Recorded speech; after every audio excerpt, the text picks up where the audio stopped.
मेरे प्रिय मित्रों, आइए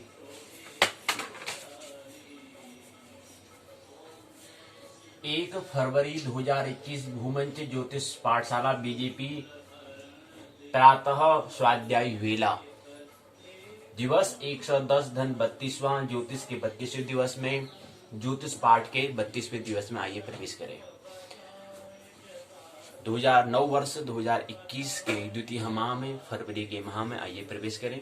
सर्वप्रथम सूर्योदय 7:01 में 21 मिनट हो चुके हैं। सूर्यदेव को आए हुए अभिवादन करें, प्रणाम करें, स्वागत है। हम भी दैनिक कार्यक्रम के अंतर्गत आने वाला जो सर्वप्रथम मुख्य कार्य करने का काम जो है कर्तव्य प्रातः स्वाध्याय वेला में आइए प्रवेश करें। आज से हम वेला कहना प्रारंभ करेंगे कि वेला का मतलब हमने समझा कि जो 1.5 घंटे के समयावधि का होता है उसको हम वेला कहते हैं। जो 1.5 घंटे के समयावधि का होता है, क्योंकि हमारी पाठशाला भी 1.5 घंटे के करीब होती है, तो इसलिए हम कहेंगे स्वाध्याय वेला में आइए प्रवेश करें। प्रातः समय है तो इसलिए प्रातः स्वाध्याय वेला में आइए प्रवेश करें। जानते हैं पाठशाला के 2 भाग। पहले भाग को हम पाठ्यचर्या प्रश्नोत्तर चर्चा हम कहते हैं, दूसरे भाग को पाठ्यक्रम पाठ्य चर्चा हम कहते हैं। और ज्योतिष के हमने कहा 9 वर्ष से हमने 180 दिवसीय अहोरात्रि उपासना परीक्षण श्रृंखला का आयोजन शुभारंभ 9 वर्ष से 1 जनवरी 2021 से प्रारंभ किया, जिसके पहले राउंड में पहले भाग में हम के अंतिम चरण में है ज्योतिष विषय की हम पहली बात कर रहे हैं। ऐसी भी इसी प्रकार से आज 32वां दिवस है। एक दिन आज की पाठशाला का 32वीं पाठशाला आज की पाठशाला हो जाएगी, जो भी चल रही है। जैसे पूर्ण होगा, जैसे वेला पूर्ण होगा, जैसे स्वाध्याय पाठशाला पूर्ण होगी, इसका बाद एक दिन और शेष हो जाएगा, क्योंकि 33 दिन की क्या होता है। एक जो मैंने पहले क्वार्टर फाइनल मैच हमने कहा, क्वार्टर चतुर्थांश हमने 4 अंश जो 4 भागों में 4 चरणों में उसको बांटा है, 4 भागों में जो किया है, 4 सत्रों में जो हमने किया है, पहला सत्र हमारा पूर्ण होगा। क्वार्टर मतलब चतुर्थांश मतलब एक जो मेरी पूरा एक श्रृंखला पूरी जो वर्तुल है उसको मैं 4 भागों में बांटे, 25, 25, 25, 25। तो पहला जो चतुर्थांश है 1/4 जो है 1/4 भाग जो है ज्योतिष विषय का, ज्योतिष विषय की हम बात कर रहे हैं। ऐसे ही 1/4 ऐसे फिर क्या होगा संस्कृत साहित्य का, जो कल से हम प्रारंभ करेंगे। ऐसे फिर मनोविज्ञान का होगा। 32 दिवसीय पाठशाला 32 की, यहाँ एक दिन की हमारी 6 फरवरी को हमारा परीक्षा वो दिन हो जाएगी, तो 33 दिन ऐसे होंगे। और फिर 33 दिन ऐसे क्या होंगे संस्कृत साहित्य के, ऐसे ही मनोविज्ञान के। 33, 33, 33 के योग से 99 और एक दिन का महोत्सव 100 दिन हो गए। बचे 80 दिन। 80 दिन में हमने 25 और 25 कि हमने सेमीफाइनल यानी कि अर्ध सत्र, जो द्वितीय सत्र जो होगा उसको हम कह रहे हैं, उसका नाम हमने नाम दिया है सेमीफाइनल मैच, क्योंकि मैच है, खेल ही है जीवन, ज्यादा कोई सीरियस होने की हमें जरूरत नहीं है। एक नाटक ही कर रहे हैं, नहीं कर रहे हैं उसको हम, उसके लिए हम 25 दिन का अवसर मिलेगा। 25 में 4 दिन का मिलेगा समय हमें ज्योतिष के पहले विषय को, मतलब जो हम GY 201 जातक शास्त्र और फलादे सिद्धांत को 4 दिन हमें मिलेगा दूसरे सत्र में, यानी कि सेमीफाइनल मैच में। दूसरे सत्र का नाम जो दिया हमने सेमीफाइनल मैच दिया है, उसमें हमें 4 दिन का मिलेगा। पहले प्रश्न पत्र को, ये जो द्वितीय प्रश्न पत्र की हम बात कर रहे थे, GY पहले प्रश्न पत्र की द्वितीय स्नातक द्वितीय वर्ष की जो हम बात कर रहे हैं। इसी क्रम में GY 202 मुहूर्त विचार नामक जो है, इसके भी 4 दिन मिलेंगे। तो 4 दूना 8, और ऐसे ही 8 के ऐसे ही 2 प्रश्न पत्र संस्कृत साहित्य के, 2 प्रश्न पत्र मनोविज्ञान के। तो 4 4 8 हो गया, 8 3 24 दिन का मिलेगा। और एक दिन फिर बजाएंगे 25 दिन का हम कह रहे हैं, जो हमारा सेमीफाइनल मैच जो द्वितीय सत्र जो है वो क्या है 25 दिन का है।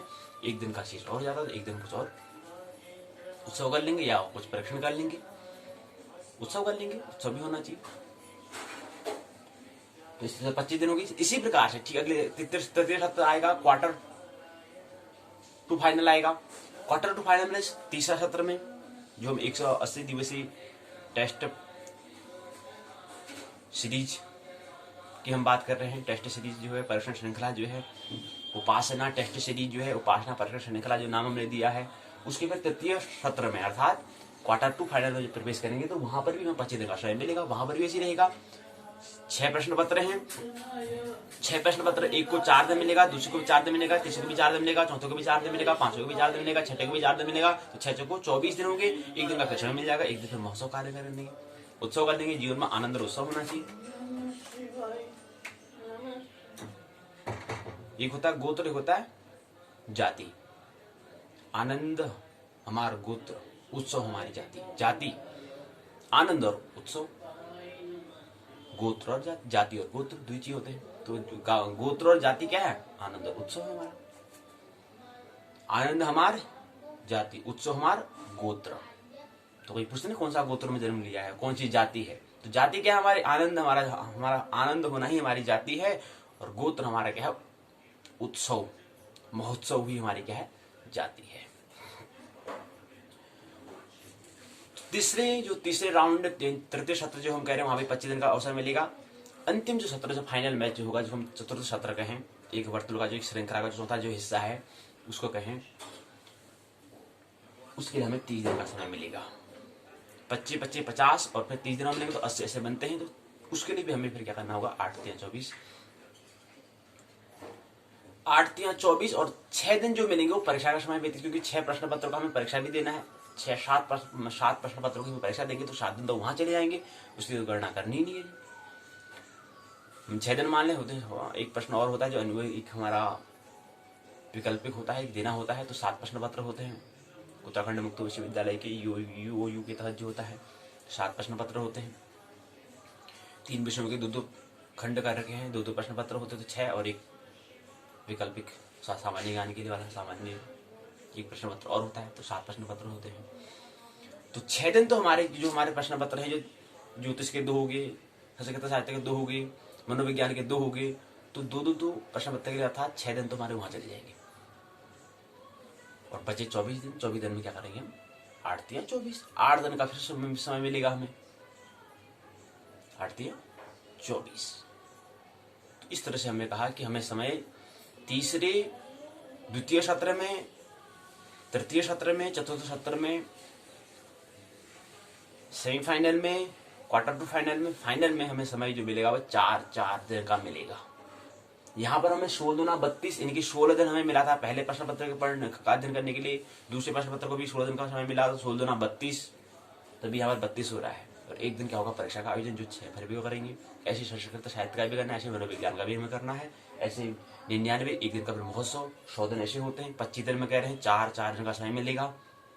4 में पहले प्रश्न पत्र को, 4 दूसरे प्रश्न पत्र को, तो 8 हो गया। इसी प्रकार से 8 3 24, 3 प्रश्न पत्र, 3 विषय है, 3 का 2 प्रश्न पत्र, इससे 8 3 24 हो जाएगा। इसी प्रकार से तृतीय जो सत्र है उसमें भी और चौथे सत्र भी ऐसे समय में मिलेगा। 4 समय, कम से कम में अधिक समय नहीं मिलेगा, हमें कम समय मिलेगा। यहाँ पर 16 मिले तो 16 का ठीक चौथा हिस्सा, चौथा भाग हमें मिलेगा। 4 को 16, लेकिन 4 यहाँ पर 4, ठीक उसका हम चतुर्थ स्थान में 4 दिन में समय में पूरा जो पाठ्यक्रम है इसको हमें क्या कर लेना? तैयार कर लेना है। अगर कहीं 4 की 12 दिन का समय मिलेगा, अगर तीनों सत्र को, दूसरे सत्र को, तीसरे सत्र को, चतुर्थ सत्र को अगर जोड़े, semifinal, quarter to final, final match, तीनों को अगर जोड़े, तब जाके 4 12 दिन का समय मिलता है। तब भी क्या है? पहले जो हम क्वार्टर फाइनल मैच, जो हम पहले सत्र में जो हम समय जो हमें 16 दिन का मिला था, तब भी पूरा नहीं हो रहा है। तीनों का योग करने के बाद भी समय कम आ रहा है, तो कम समय मिलेगा, कहने का मतलब ये है। तो इस सिलेक्ट हमें करना है, चुनाव करना है, किस विषय को हमें तैयार करना है। क्योंकि आज क्या है? टेस्ट 10 पूर्णांक का, पूर्णांक को लेते हैं। उससे पहले समझो कुछ सूचनाएं भी हैं।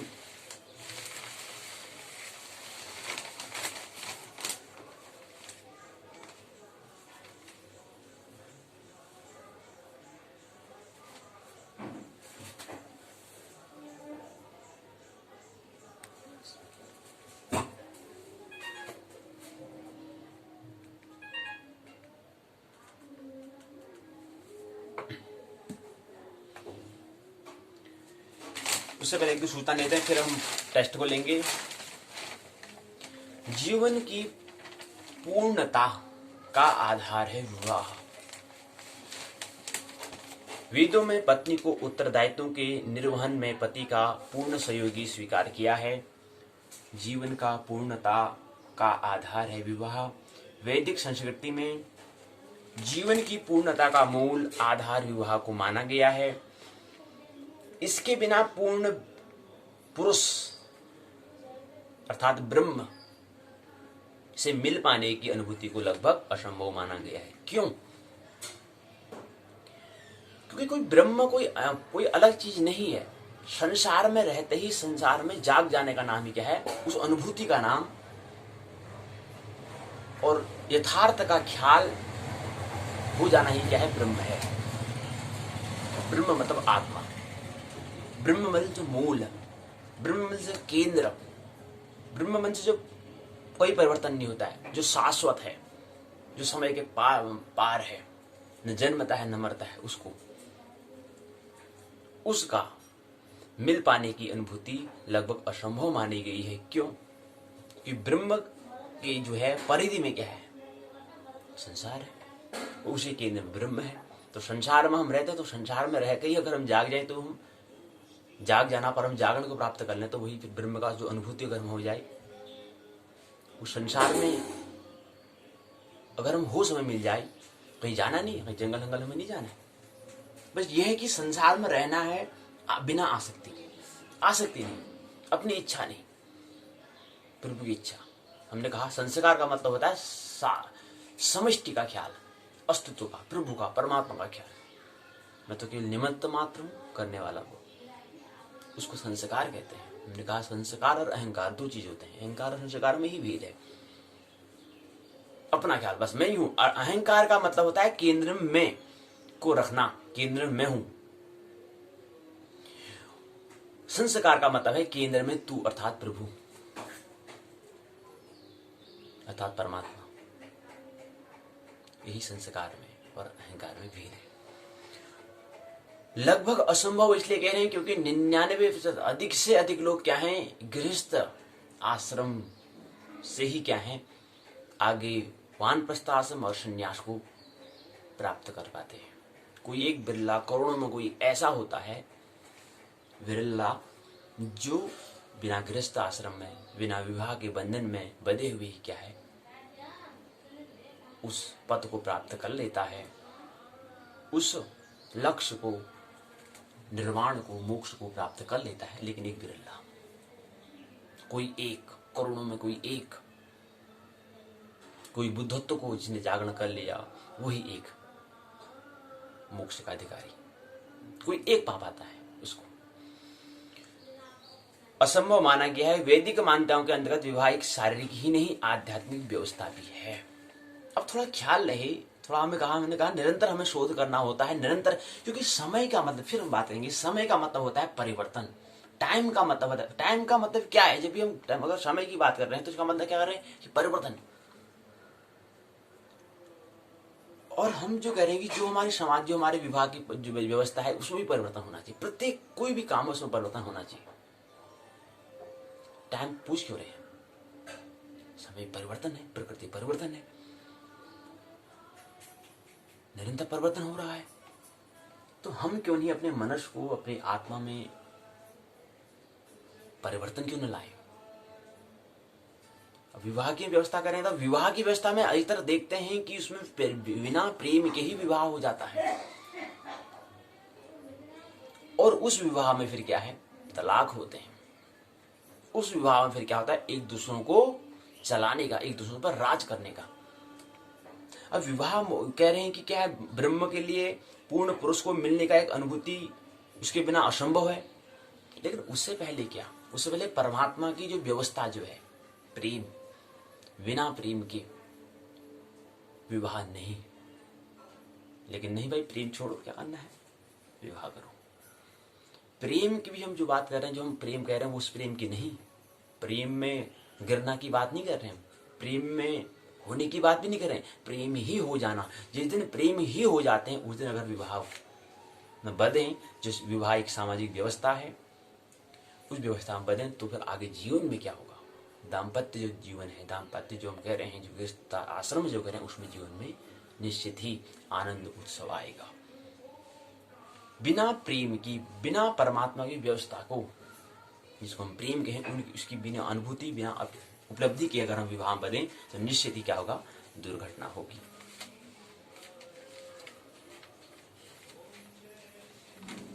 तो विवाह जो हम कह रहे हैं वो शारीरिक ही नहीं, आध्यात्मिक व्यवस्था भी है। निश्चित ही है आध्यात्मिक व्यवस्था। क्यों?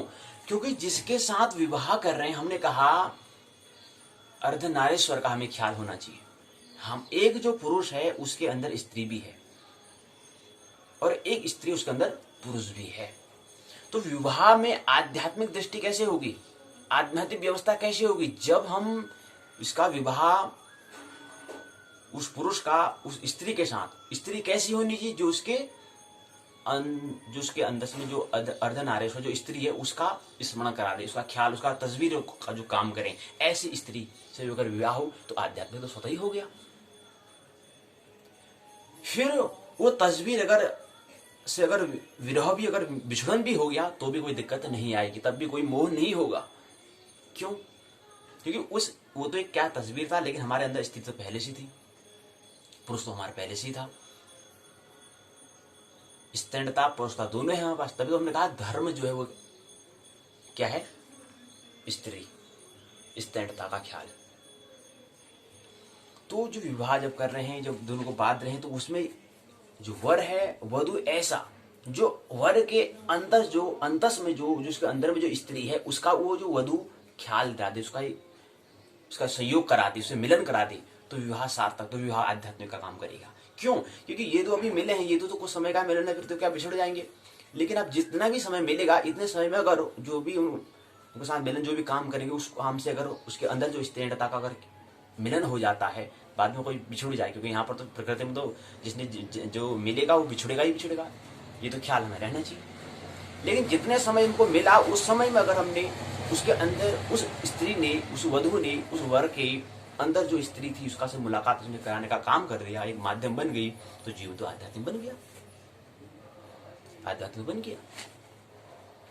इसी प्रकार अगर वधु के अंतर जो पुरुष है, वर जो है, यही काम अगर वर भी कर दे, फिर वर जो इस विवाह हो रहा है, अगर फिर बाद में बिछड़ भी जाए, क्योंकि मिलन हो रहा है, जिस दिन मिलन होता है उसी दिन बिछड़ना भी प्रारंभ हो जाता है, जिस दिन दुख होता है उस दिन शोकाना भी प्रारंभ होता है, जिस दिन हम लाभ की बात करते हैं उस दिन हानि की भी, जिस दिन मित्र आते हैं उस दिन शत्रु, इन दो गुण तो साथ साथ आते हैं। तो एक दिन क्या होगा, विछड़न होगा, विछड़ भी जाएंगे तो भी कुछ मलाल, तो भी कुछ मोह, तो भी कुछ माया, तो भी कुछ ममता हमें नहीं रहेगी। क्यों? क्योंकि हमारे अंदर पहले से स्थिर था, लेकिन इसने क्या करा, एक माध्यम करा, इस माध्यम से एक दर्पण का काम किया, एक साधन का काम किया, इसके माध्यम से मैंने अपने अंदर स्थिरता को या परुषता का मैंने इस माध्यम से, इस दर्पण के माध्यम से, साधन के माध्यम से मैंने उससे मुलाकात हो गई, तो कोई मतलब नहीं है। और उससे कोई विछड़न भी हो जाए तो कुछ मलाल नहीं होगा, तो मन में तो स्वतः ही अध्यात्म हो चुका, स्वतः ही अध्यात्म हो चुका है। तो ये क्या है, शारीरिक ही नहीं। अब शारीरिक मतलब क्यों, शारीरिक मतलब क्या, इससे स्थूल शरीर, इन दोनों के मिलन से क्या होगा, अंडाणु और शुक्राणु के योग से क्या होगा, स्थूल शरीर का निर्माण होता है। इसकी मिलना भी तो नहीं हो पाता, शारीरिक तो ये हो चुका है। और आध्यात्मिक कैसे, आध्यात्मिक मतलब, और जब सत्संग करेंगे दोनों आपस में, उस सत्संग से क्या होगा, उसके अंदर जो क्या, जो स्त्रीणता या पौरुषता जो है, अगर स्त्री है तो उसके अंदर पौरुषता का, इस पुरुष के कारण पुरुष है, इसके अंदर जो स्त्री है, इस स्त्री के कारण उसके अंदर दोनों का मिलन जब हो जाए तो आध्यात्मिक बन चुका।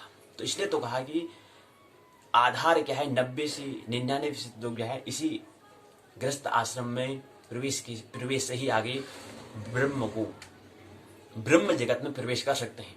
इसलिए विवाह की महत्व है जीवन में। अब कोई एक ऐसा होता है जो बिरला होता है, जो बिना विवाह के ही अपने अंदर जो स्त्री से मुलाकात करा लेता है, अपने अंदर स्त्रीणता, या कोई स्त्री अपने अंदर पौरुषता का ख्याल उसको आ जाता है, स्मरण हो जाता है बिना विवाह में बंधन के बंधे हुए। कोई एक होता है, बिरला एक होता है, लेकिन अधिक से के लिए विवाह में बंधना, विवाह तथा गृहस्थ जीवन में जाना अनिवार्य होता है। तो जीवन की पूर्णता का पूर्ण तभी होंगी। क्यों पूर्ण कब होंगे? जब तक हम अपने कहा सर्वांगीण विकास हम कहते हैं, सभी अंगों का विकास, यानी कि हाथ, कान, नाक, सभी अंग सर्वांगीण जो है अंगों का विकास की बात करते हैं, मतलब उनका सबका जब तक विकास न हो जाए। अब सर्वांगीण में तो फिर हमारे अंदर जो है स्त्री पुरुष की मुलाकात भी न हो जाए। तो विवाह एक काम ऐसी करता है, विवाह एक ऐसा जब बच जाते हैं, जब दोनों आपस में सत्संग करते हैं, नहीं करते हैं वो तो उनकी बात है, वो तो दाम्पत्य जाने भी जाने, लेकिन जब आपस में सत्संग करते हैं अर्थात आपस में बातें करते हैं, चर्चा करते हैं या ध्यान करते हैं आपस में, वहां से क्या होता है, दोनों की ऊर्जा यानी कि उस से दोनों का मिलन एक धर्म का काम करता है ना। अभी तो हमें चेहरा स्वाध्याय, अभी ध्यान में तो हमें ध्यान का तो कुछ ख्याल है भी है नहीं, क्योंकि ध्यान के लिए तो बहुत गहरी, उसके लिए बहुत कुछ हमें ख्याल, उसके लिए तो बहुत हमें साधना करनी पड़ती है, उसका तो ख्याल नहीं है। लेकिन जो व्यक्ति गृहस्थ जीवन में अब अगर ध्यान नहीं रख पा रहे हैं, होश का अगर ख्याल रखे, होशपूर्वक जीवन जिए, गृहस्थ आश्रम में आ चुका है अधिक समय, अगर आप दोनों ध्यान में अगर एक साथ ध्यान करें तो उससे क्या हो, दोनों की स्थिरता या पौरुषता का दोनों का मिलन जब हो तो उससे तो गृहस्थ जीवन में उससे तो फिर पूर्णता का अनुभव होगा। स्त्री को अपनी स्थिरता का भी ख्याल नहीं है। तो हमने कहा जब विषय हमें देने हैं, जब हमें विद्यारंभ जब कराना है, जो आगे संस्कार जो होता है विद्यारंभ जो करना है, उसमें कौन सा विषय देना है, तो पहले अपना स्वभाव, कोई स्त्री है तो उसका स्वभाव क्या है, उसका मतलब स्वभाव के प्रतिकूल अनुकूल का ख्याल रखना। पुरुष है तो उसका स्वभाव का ख्याल रखना, अनुकूल प्रतिकूल क्या है, ये काम जो मैं कर रहा हूँ मेरे स्वभाव के अनुकूल। वर्ण आश्रम, वर्ण का मतलब वही होता है कि अपने वर्ण के आधार पर काम करना, लेकिन नवी वर्ण नहीं है, यही काम कर रहे रहते हैं। तो ये थोड़ी छोटी छोटी जो भूलें जो होती हैं, जो मिस्टेक्स, गलतियां होती हैं, वो जीवन में दुखालय को लाती हैं। अगर जीवन में प्रत्येक कदम को धीरे धीरे और होश पूर्वक अगर हम करें, अवेयरनेस जागरूक अगर हम करें, तो जीवन में निश्चित ही सुखालय का जन्म होगा, आनंद का जन्म होगा।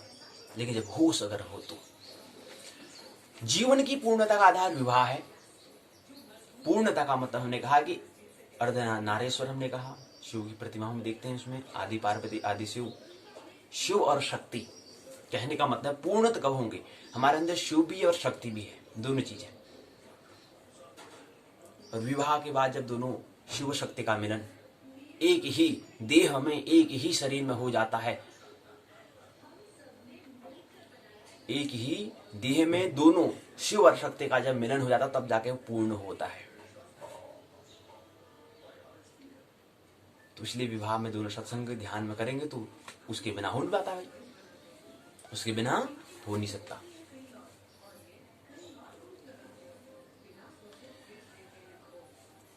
कुछ ऐसी चीजें होती हैं जहां पर स्त्री की आवश्यकता होती है, कुछ ऐसी जरूरतें होती है जहां पुरुष की आवश्यकता होती है। जहां पुरुष असफल हो जाता तो वहां पर स्त्री की आवश्यकता होती है।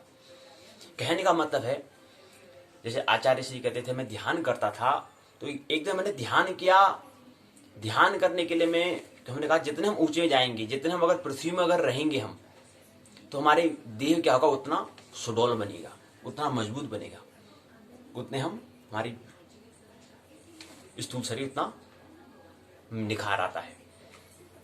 लेकिन जैसे ही हम अगर ऊंचे में ऊंचे जितने पृथ्वी से ऊपर को जाएंगे, तो वैसे हमारा क्या है, शरीर का संबंध क्षीण होने लग जाता है, कम होने लगता है।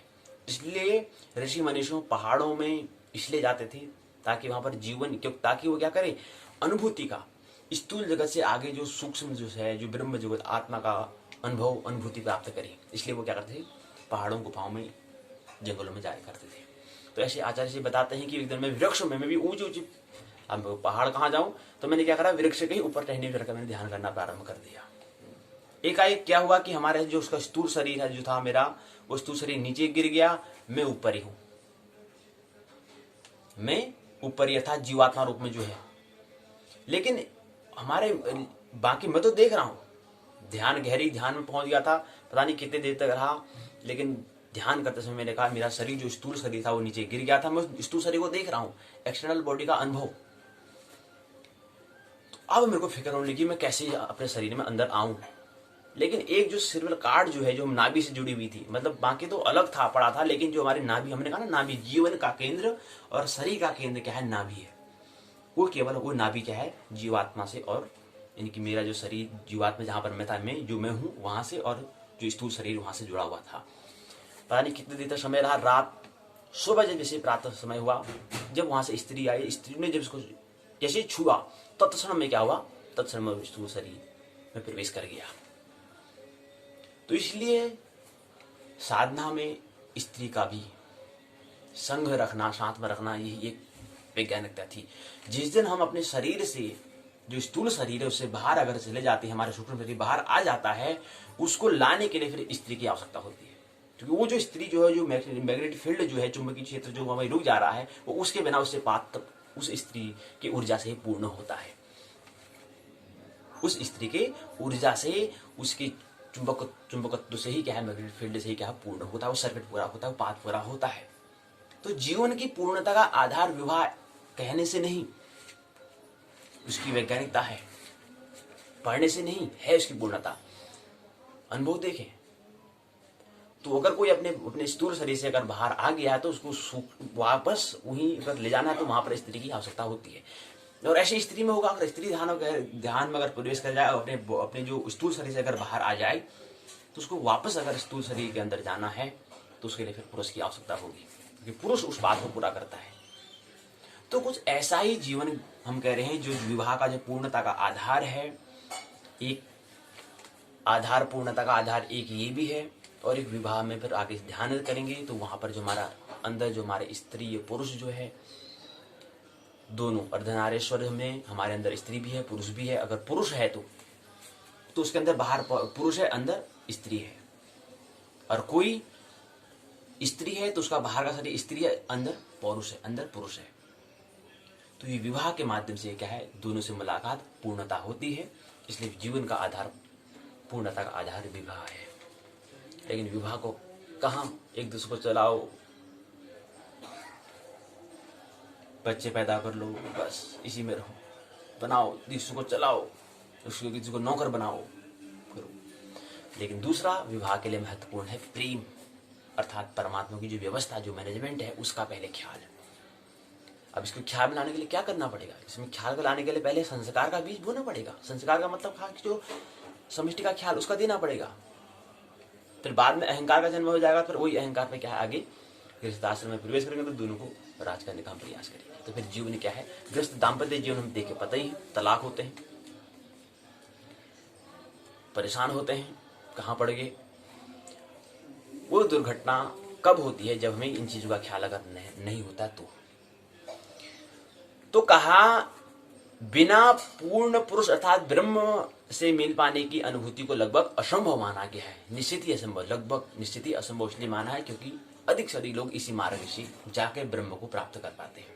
कोई एक होता है जो बिना विवाह में बंधे हुए भी प्रवेश कर पाता है,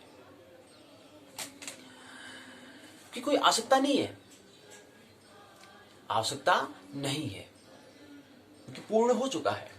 उसका व्यक्तित्व, उसका प्रज्ञा इतनी मेधावी था, इतना क्योंकि उसने पिछले जन्म में तो था, हो सकता है पिछले जन्म में उसने विवाह किया हो, तो यहाँ अनिवार्यता नहीं है।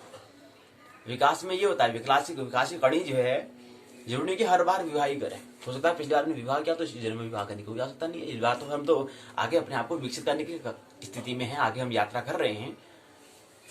बताते हैं 84 करोड़ जो पड़ाव जो है, उस पड़ाव से हमें बाहर निकलना है, तो कोई अनिवार्यता नहीं है। तो कोई करोड़ मकोई को ऐसा साधु संत भी हो सकता है, बुद्ध भी हो सकते हैं, जो विवाह की आवश्यकता नहीं है। क्या कोई अनिवार्यता रह नहीं गई है, क्योंकि आप अगला जन्म लेना ही नहीं है, बाकी कुछ करना ही नहीं, तो आप तो परमार्थ करना है, जीवन करना है बस। उसके बाद एक जीवन जो मिल रहा है, उसके बाद फिर मिलन, उसके बाद तो जन्म जन्मांत चक्र से आवागमन से मुक्त हो चुके, तो कोई अनिवार्यता नहीं है। और दूसरी, हम पूर्ण अपने आप हो चुके हैं, पूर्णतः विकसित हो चुके हैं। पूर्णतः विकसित मतलब बुद्धत्व ही होना होता है, इसके आगे फिर और विकास होता नहीं है, तो फिर कोई अनिवार्यता नहीं रह जाती है। तो ये भी होता है, लेकिन अधिक से व्यक्ति, सभी लोग बुद्ध तो हो नहीं सकते हैं, तो इसलिए इसी मार्ग से जाकर उनको पूर्णता का आधार होगा। लेकिन ये भी नहीं है कि विवाह हो जाएगा तो इसी जीवन में भी पूर्ण हो जाएगा।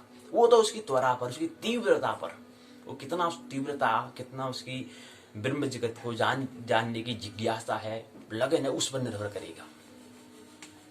अथा तो भक्ति जिज्ञासा, उसकी जिज्ञासा पर, उसके ललक पर, उसके लगन पर निर्भर करेगा कि यही पदार्थ का ही अनुभव कर रहे हैं, या आगे आत्मा चेतन का अनुभव करें, चैतन्य का अनुभव करें, ब्रह्म का अनुभव करें, वो तो उसकी त्वरा पर, उसकी तीव्रता पर निर्भर करेगा। कितनी त्वरा है, कितनी तीव्रता है।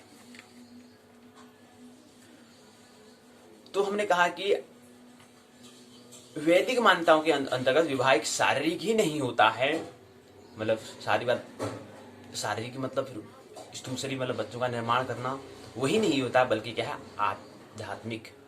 आध्यात्मिक अर्थात शारीरिक अर्थात आध्यात्मिक। शारीरिक मतलब क्या होता है, जैसे हम प्रेम करते हैं, हमारा स्वभाव क्या होता है, अगर कोई स्त्री है तो उसको आकर्षण पुरुष पर होगा, ये स्वाभाविक बात है, ये नेचर है। और एक पुरुष है तो उसकी स्त्री आकर्षण होगा, लेकिन वो आकर्षण अगर देह का ही हो तो शारीरिक बनता है। अगर वही आकर्षण अगर आगे अपने अंदर जो स्त्री को जानने की जिज्ञासा, या पुरुष है तो अपने अंदर अपनी पौरुषता को जानने की अगर जिज्ञासा हो जाए तो वो आध्यात्मिक बन जाता है।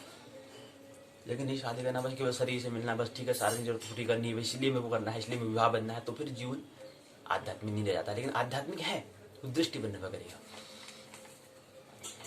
कि अंतर्दृष्टि है तो आध्यात्मिक, बाह्य दृष्टि है, बाह्य दृष्टि है तो शारीरिक अर्थात आध्यात्मिक। शारीरिक संबंध आध्यात्मिक संबंध के बिना अपूर्ण है। शारीरिक संबंध जो है वह आध्यात्मिक संबंध के बिना अपूर्ण है। होगा ही, प्रकृति बिना ब्रह्म के अपूर्ण ही है। अर्थात कोई स्थूल शरीर हो गया, जीवात्मा में प्रवेश करे ही नहीं तो क्या करेंगे जी। कभी देखते हैं कि हम 9 वर्ष का जो महीना होता है, उसके बाद 9 वर्ष का जो बच्चा आता है तो मरा हुआ आता है, मृतक आता है, तो उसका परिणाम क्या होता है, जीवात्मा के पास अवसर है, जीवात्मा के पास मौका है, वो अगर वो रहना चाहे तो यहाँ से जा भी सकती है, कोई अनिवार्यता नहीं कि मैं इसमें आगे तो हो सकता है। तो 6-8 महीने में क्या है, वो उस गर्भ में आई, गर्भ में आने के बाद फिर छोड़ भी सकती है जीवात्मा। तो इसलिए जिस दिन छोड़ देते हैं उस दिन शरीर में जो बालक होता है, जो बच्चा होता है, जो नई पीढ़ी होती है, वो मृत पैदा होता है। तो जीवात्मा निकल जाए था, जो ब्रह्म जो चेतन निकल जाए तो फिर वो प्रकृति में क्या काम, फिर तो जड़ हो गया वो, फिर तो उसे लेना देना नहीं। तो बिना ब्रह्म की प्रकृति का, बिना शारीरिक संबंध आत्मिक संबंध के बिना अपूर्ण है। पत्नी को पति की सहधर्मचारिणी माना गया है। पत्नी को पति की सहधर्मचारिणी माना गया है तथा पति के साथ कर्तव्य एवं उत्तरदायित्व के निर्वहन में पूर्ण सहयोगी के तौर पर स्वीकार किया गया है।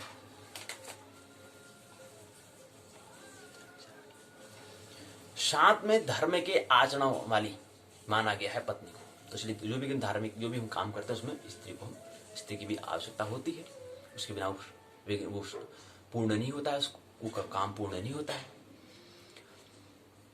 मंगल अष्टक से होती है रस्मों की शुरुआत। मंगलाष्टमक मंगलधन अष्टक, मंगल अष्टक, मंगल मतलब हो गया एक मंगल तो अमंगल, यानी कि मंगल शुभ अष्टक से होती है रस्मों की शुरुआत। विवाह का प्रारंभिक मंगलाष्टक से होता है। मंत्रों के जरिए शुभ शक्तियों का आह्वान किया जाता है। वधु के माता पिता वर को मधु पर्व प्रदान करते हैं, जो शहद घी दही से बनता है। ये तीनों शुभ द्रव्य माता पिता की तरफ से वर वधु को 3 प्रकार के आशीर्वाद प्रदान करने के प्रतीक हैं। जीवन में मिठास रहे, मेल मिलाप हो, पवित्रता बनी रहे। तो 3 चीज, शहद घी और दही, ये 3 चीजें दी जाती हैं जो क्या हैं, 3 प्रकार के आशीर्वाद प्रदान करने के प्रतीक होते हैं। एक जीवन में मिठास रहे, दूसरा मेल मिलाप रहे, तीसरा पवित्रता बनी रहे।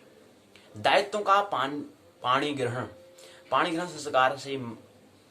संस्कार में मंत्र द्वारा देवताओं की पूजा की जाती है, उनका आशीर्वाद पाने की कामना की जाती है।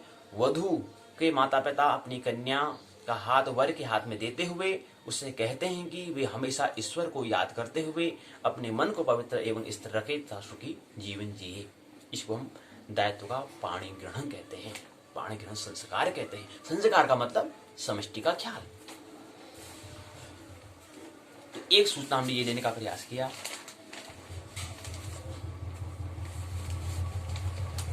इसी क्रम में कहते हैं बदलते वक्त के साथ साथ कितना बदला रुपया।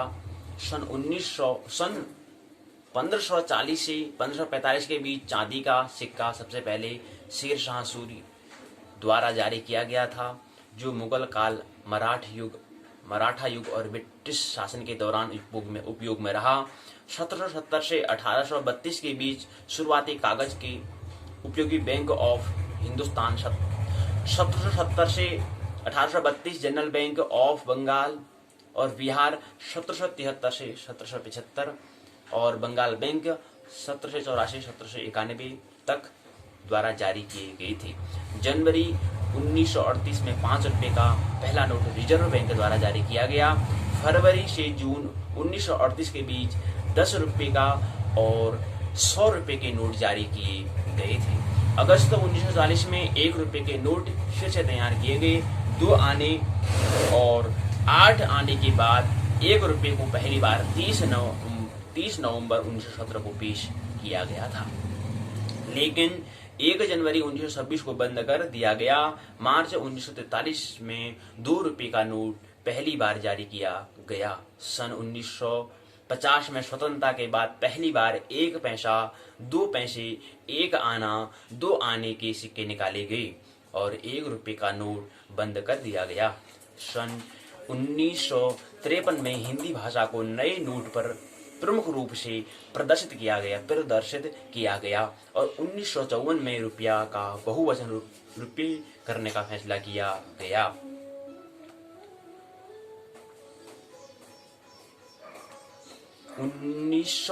में रुपया का बहुवचन रुपये। तो जो रुपये हम जो कहते हैं वो रुपया का बहुवचन है, ये हमें ख्याल रहे। करने का बहुवचन रुपये करने का फैसला किया गया। सन 1957 से 1967 के बीच एल्यूमिनियम के सिक्के 1, 2, 3, 5, 10 पैसे के सिक्के के रूप में आए। अक्टूबर 1987 में बढ़ती भारतीय अर्थव्यवस्था और क्रय शक्ति में गिरावट के कारण 500 रुपए का नोट प्रचलन में लाया गया। सन 2005 से 2008 के बीच 50 पैसे, 1 रुपया, 2 रुपये, 1 रुपया, 2 रुपये, 5 रुपए के स्टेनलेस स्टील के सिक्के नए रूप में लाए गए। सन 2011 में 25 पैसे का सिक्का और इससे नीचे के सभी सिक्के बंद कर दिए गए। 50 पैसे के सिक्के और 1 रुपया, 2 रुपये, 5 रुपये, 10 रुपये के नए नोट रुपये के नए प्रतीक के साथ लाए गए। कभी आपने देखा कि हम जो कागज जो होता है उसको हम नोट कहते हैं। नोट क्या मतलब होता है? नोट कहने का मतलब करेंसी जो मुद्रा जो है उसको मुद्रा का नाम क्या दिया? नोट हम कहते हैं। और जो हमारे जहां पर हम जो लिखने वो पुस्तक जो हमारी जो होती है उसको भी नोट बुक कहते हैं। ये जो नोट बुक में जो नोट है और जो हमारे जो मुद्रा जो है उसमें जो नोट है, इन दोनों में क्या फर्क है? ये जो नोट है या ये दोनों एक ही हैं? ये दोनों एक ही है। नोट जो शब्द यहाँ पर दिया है एक ही है या भिन्न भिन्न है, या नोट का मतलब क्या होता है? इस पर विचार करेंगे। प्रश्न को छोड़ दे रहे हैं, विचार करें। तो 2 सूत्र हमने लिए। तो ये हमने पैसे का बदलते वक्त के साथ साथ कितना बदला रुपया। जब रुपया इतना बदल जा रहा है तो प्रकृति में इतना परिवर्तन हो रहा है, टाइम का मतलब भी परिवर्तन होता है, तो हम क्यों ना अपने आप को मनस को परिवर्तन करें। इसी को ध्यान में लेते हुए हमें यही ख्याल है कि प्रकृति का स्वरूप क्या था, परिवर्तन होता है। तो जो रुपया में हम जितना हमारा जो आसक्ति जो है वो आसक्ति निरासक्ति में बदले, इसको इसी ख्याल को लेने का प्रयास, ये ख्याल हमारे पास आए, इसलिए हमने इसको यहाँ पर हमने इस पर चर्चा करने का, इस पर हमने इसको साझा करने का प्रयास किया कि आसक्ति कम रहे। यही बदल जाता है। अभी हाल ही में नए नोट बदल गए थे, इससे कोई आसक्ति ये तो एक साधन है। बस जो मुद्रा है क्या? एक साधन है, एक हमारे पास अवसर है कि हम इससे हम तरह तरह के वस्तुओं को ले सकते हैं। तो इसमें पूर्णता आसक्ति हमें नहीं हो जानी है। इसी ख्याल में लेते हुए जब ये रुपया बदल जा रहा है तो जो रुपया ये भी बदल जाएगा। बदलना ही है, परिवर्तन है, प्रकृति में परिवर्तन होता रहेगा, तो इसलिए आसक्ति न रहे। इसको ख्याल में लिया। तो सन 1540 से 1545 के बीच चांदी का सिक्का सबसे पहले शेर शाह सूरी द्वारा जारी किया गया था। तो 1547 और यहाँ पर अंतिम जो सूचना 2011 25 पैसे का सिक्का, इसके नीचे सभी सिक्के क्या करते बंद कर दिए गए। तो कहने का मतलब है जिस व्यक्ति का जन्म 2016 में हो रहा होगा, 18 में हो रहा होगा, 20 में हो रहा होगा, उसको तो पता ही नहीं कि पैसे भी ये भी था, ये पहले चलन में करेंसी मुद्रा पहले ये भी आती थी, तो पता ही नहीं। तो पढ़ेंगे तो अच्छा ये भी होता था पहले। शिक्षा यही तो है कि पहले क्या था, प्रौढ़ जनरेशन ने क्या अनुभव किया और अब क्या हुआ। निरंतर परिवर्तन हो रहा है इस परिवर्तन का। तो पहले हम आने चलते थे, पहले पैसे चलते थे, लेकिन अब तो रुपया चलता है। लेकिन हम अभी भी हम पैसा ही कहते हैं, तो कहते हैं ना पैसा दे दीजिए, जबकि आप चलन में क्या आ चुका है, रुपया आ चुका है, लेकिन हम पैसा ही बोलते हैं। तो ये भी एक है कि हम परिवर्तन हमारा ख्याल अभी नहीं है। जब रुपया चलता तो रुपया बोलना चाहिए, नहीं पैसा ही बोलता है, पैसा चाहिए। पैसे का दौर गया, परिवर्तन करो, रुपया को। क्यों? क्योंकि 2011 में 25 पैसे की सिक्का, इसके नीचे सभी सिक्के बंद कर दिए गए। 50 पैसे के सिक्के और 1 रुपया, 2 रुपया, 5, 10 रुपए के नोट रुपये में नई प्रतीक साथ में लाए गए। हाँ, थोड़ा कह रहे हैं कि 50 पैसे के सिक्के और नई रुपया जो है कह सकते हैं 50 पैसा भी है। 50 पैसे के सिक्के, 1 रुपया, 2 रुपये, 5 रुपये और 10 रुपये के नए नोट रुपये के नए प्रतीक के रूप में साथ में लाए गए। अभी पैसा है, लेकिन हम तो कह रहे हैं कि शब्द से उलझना नहीं है, क्या है कि परिवर्तन, कुछ न कुछ परिवर्तन।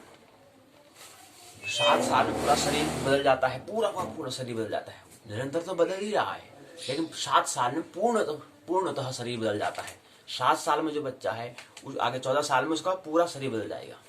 7 साल में जो था, तो 7 साल में पूरा शरीर बदल की, अगर 70 साल जीता तो 10 बार शरीर पूर्णतः बदल जाता है।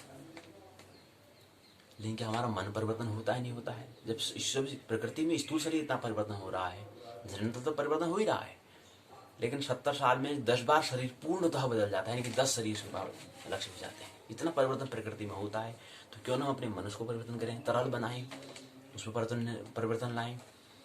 कैसे होगा ये परिवर्तन? कैसे होगा मन तरल? इस पर विचार करना है। 2 सूचनाओं को हमने लेने का प्रयास, शेष सूचनाएं और भी हैं। सूचना में है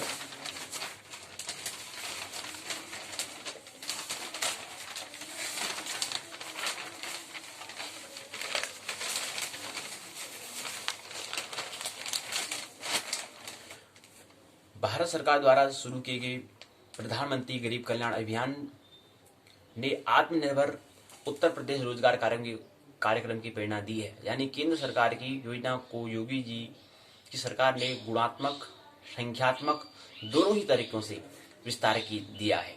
श्रम की ताकत हम सभी ने महसूस की है। श्रम ही की इसी ताकत का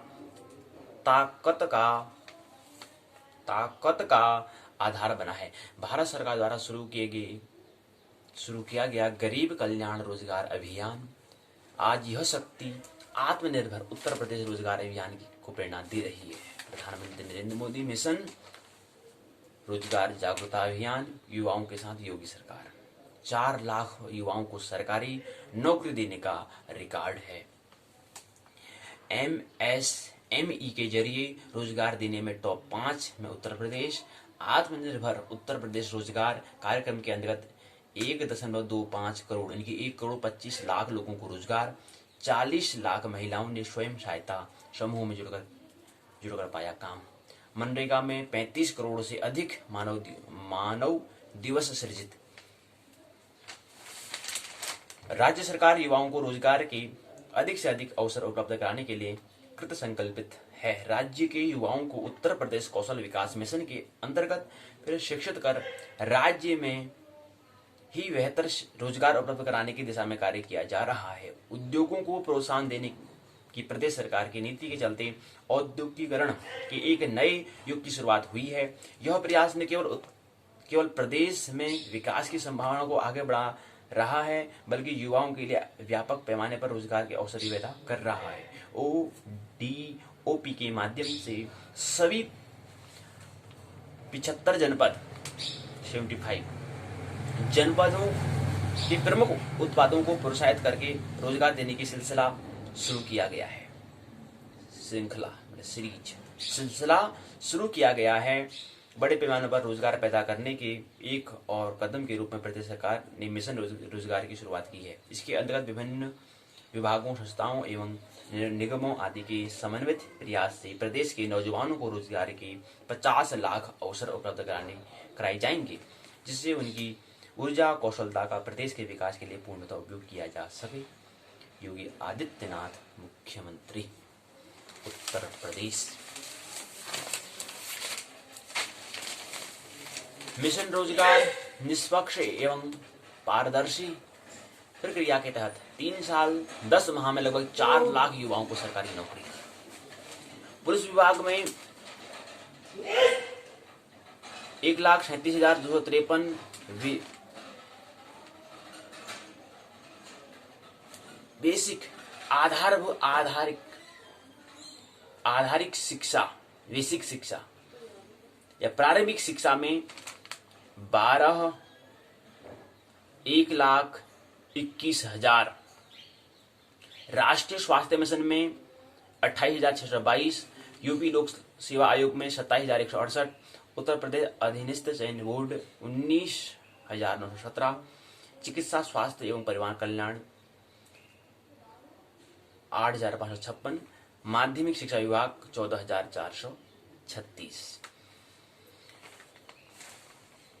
यूपी PCL 6,446, उच्च शिक्षा में 4,998, चिकित्सा शिक्षा विभाग में 1,112, सहकारिता विभाग में 726, नगर विकास में 700, वित्त विभाग में 614, तकनीकी शिक्षा में 365। इस तरह से क्या करना है, 3 साल 10 माह में लगभग 4 लाख युवाओं को रोजगार को सरकारी नौकरी देनी है। ये उत्तर प्रदेश की सरकार की योजना। युवाओं के साथ योगी सरकार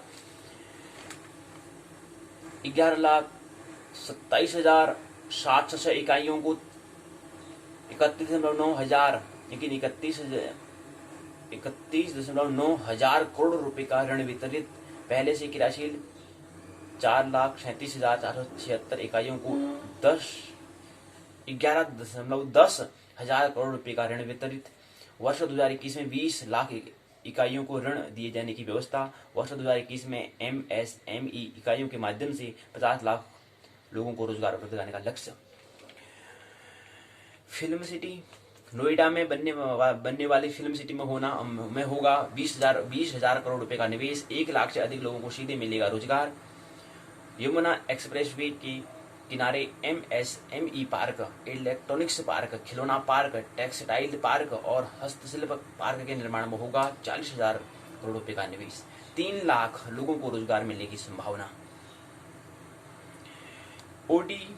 OP के तहत 2021 में 30 लाख युवाओं को मिलेगा रोजगार। एक जनपद एक उत्पाद के अंतर्गत 5,000 टूल किट वितरित। 16,000 युवाओं को OP के तहत किया गया प्रशिक्षित। शिवायोजन पोर्टल के माध्यम से 5,25,978 को मिला रोजगार। ग्रामीण क्षेत्रों में हो गई 20 लाख औद्योगिक इकाइयों की स्थापना। कोरोना नामक महामारी काल से अब तक 6,90,000 नई इकाइयों की स्थापना। नई इकाइयों में 26,63,000 लोगों को मिला रोजगार। यूपी में अब तक 2,50,00,000 लोगों को रोजगार के अवसर।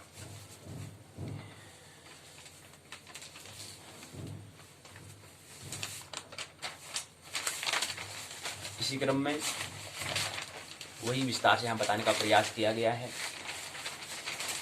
खुले रोजगार के अनेक द्वार, निष्पक्ष भर्ती से सरोकार।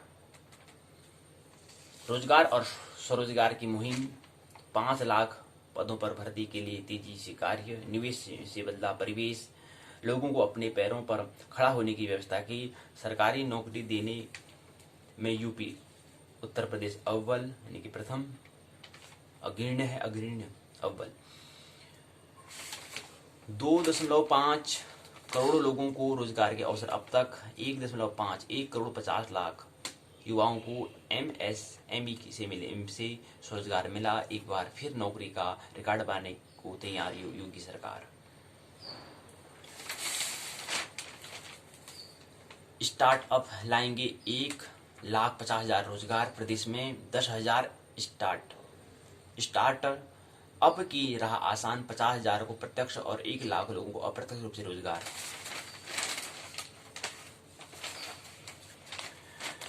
50,000 सरकारी पदों पर भर्ती की प्रक्रिया शुरू भी हो गई है। किन किन विभागों से मिलेगी भर्तियों के प्रस्ताव।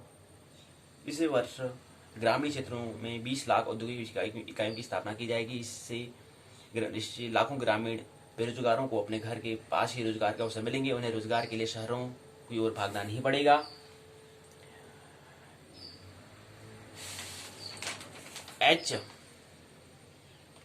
SHG ने 40 लाख महिलाओं को सशक्त किया।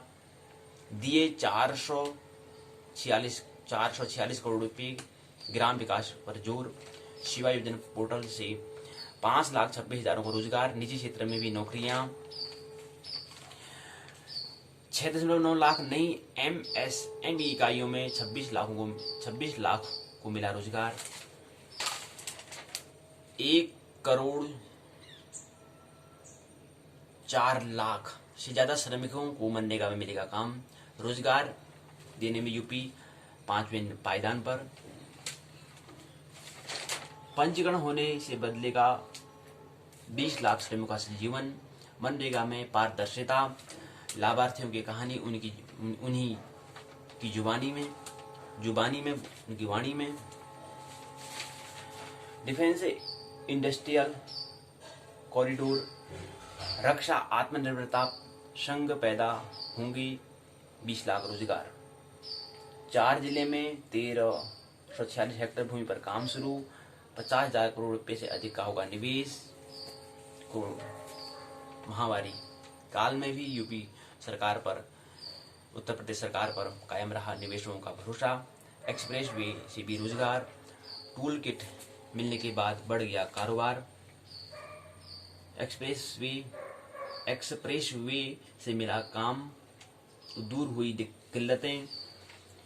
आसानी से मिला ऋण तो बढ़ गया रोजगार। ODOP ने दिया रोजगार। कौशल विकास से प्रशिक्षण के बाद मिली नौकरी। तो ये बातें थी, ये सूचना जो रोजगार के तहत है। हमने कहा कि जो 14 वर्ष के बाद जो उम्र प्रारंभ हो जाती है, 15 से 21 वर्ष के मध्य जो समय होता है, उसमें हमें रोजगार का कि रोजी रोटी के बारे में तब से चिंतन करना प्रारंभ कर देना चाहिए। नहीं तो फिर यही स्थिति रहेगी, रोजगार रोजगार रोजगार। आइए अब हम टेस्ट परीक्षण जो है उसकी मुख्य प्रसंग जो है प्रकरण है उसमें आइए प्रवेश करें। मुख्य प्रसंग है क्योंकि हमने कहा कि 32वें दिवस में आज हम एक टेस्ट कर लेंगे, परीक्षण कर लेंगे 10 पूर्णांक का। उसको लेते हैं उत्तराखंड मुक्त विश्वविद्यालय के स्नातक द्वितीय वर्ष का द्वितीय प्रश्न पत्र है। प्रश्न पत्र का नाम है जीवाई व्यक्त करने का तरीका, जीवाई 202 मुहूर्त विचार। इसके हम टेस्ट 10 पूर्णांक का एक टेस्ट है उसको ले लेते हैं। उसके बाद फिर पाठशाला के भाग 1 में प्रवेश करेंगे।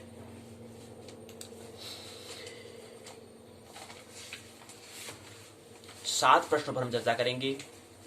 पहला प्रश्न है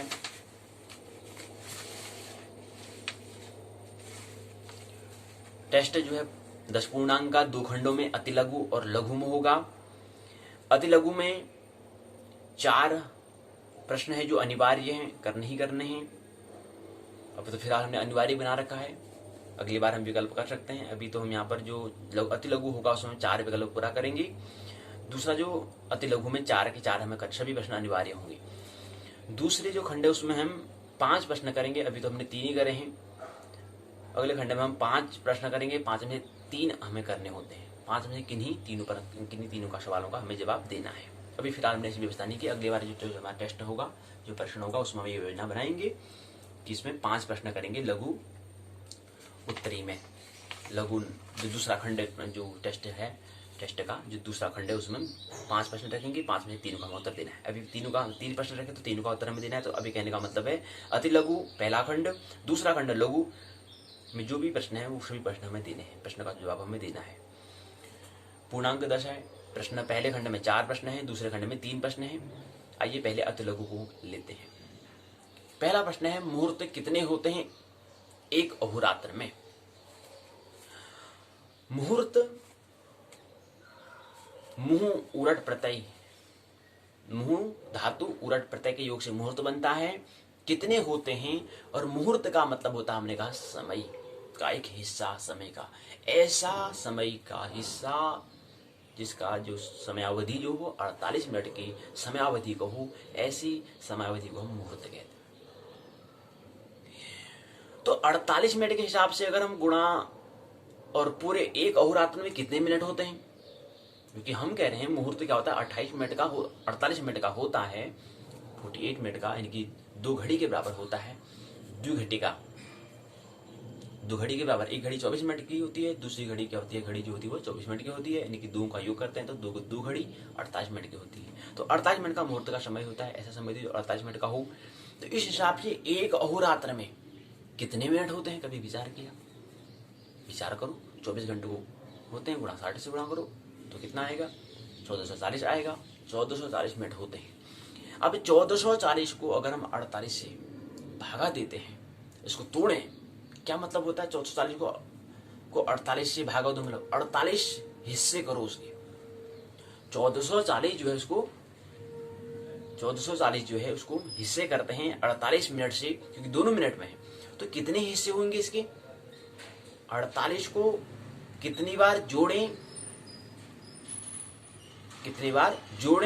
कि 1440 मिनट बन जाए? ख्याल है ना गुणा भाग का?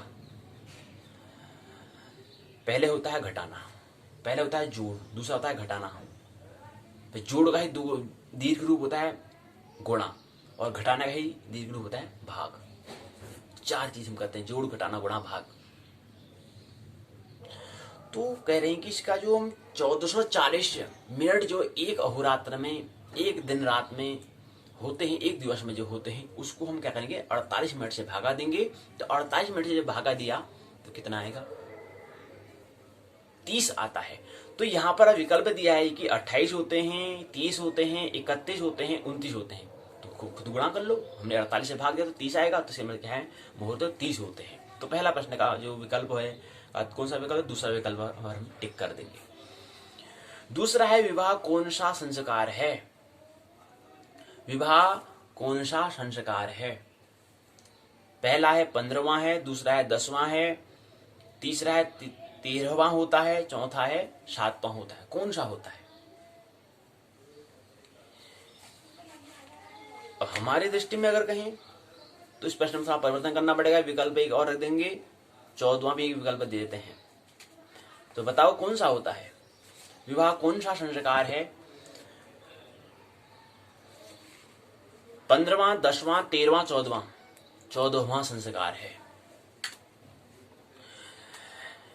तीसरा प्रश्न, मुहूर्त जो शब्द है उसका अर्थ क्या होता है? परिवर्तन समय होता है, शुद्धिकरण रूपांतरण होता है,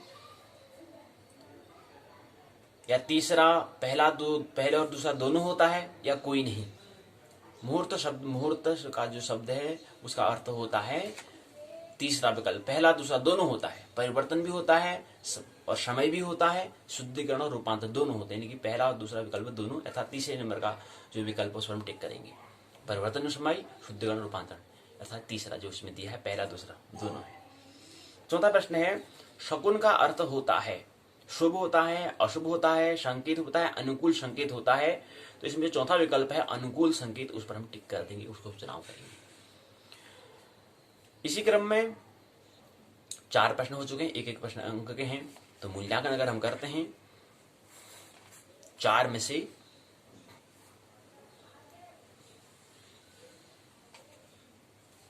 3।